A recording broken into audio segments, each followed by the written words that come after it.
ఇది మీకు తెలుసా? దేవతలు మరియు అసురులు అన్నదమ్ములే అన్న విషయం. హిందూ ధర్మంలో దేవతలు మరియు అసురులు సాధారణంగా వ్యతిరేక శక్తులుగా భావించబడతారు. కాని ఒక నిజాన్ని చెబితే ఆశ్చర్యపడతావు. వారు అన్నదమ్ములే.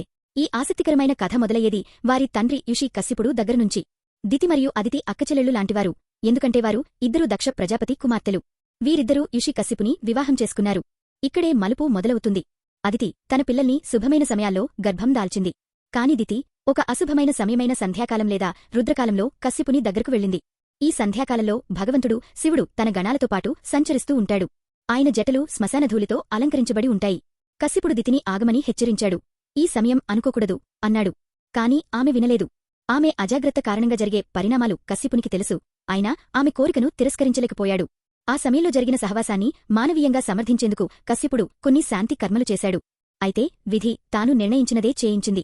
ఈ సంఘటన తర్వాత అదితి నుంచి జన్మించినవారు ఆదిత్యులు, దేవతలు, మరియు దితి నుంచి జన్మించినవారు దైత్యులు లేదా అసురులు అయ్యారు. అలా దేవతలు, అసురులు అన్నదమ్ములుగానే పుట్టి నిగుఘమైన శక్తులుగా మన పౌరాణిక గాథల్లో ఎదిరంగా నిలిచారు.